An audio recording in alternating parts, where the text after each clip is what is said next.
Hello everyone and welcome back to my channel, and in this short video I will tell you that how you can easily check all of your contacts on WhatsApp. That's quite simple, interesting and easy, so make sure to watch the video till end so you don't make a single mistake.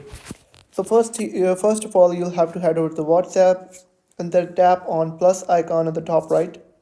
Now basically it will ask you to allow access to phone contacts so you can chat with them more easily. All you'll have to do is to go back and tap on settings of your iPhone and then scroll down all the way until you find WhatsApp.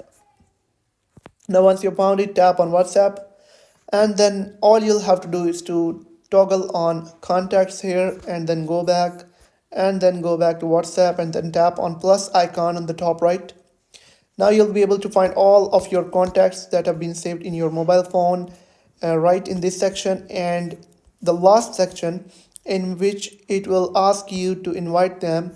It means that these contacts are no more on WhatsApp, so you can easily invite them by tapping on this invite option, and the upper contacts are on WhatsApp right now, and you can tap on any of these contacts and chat with them.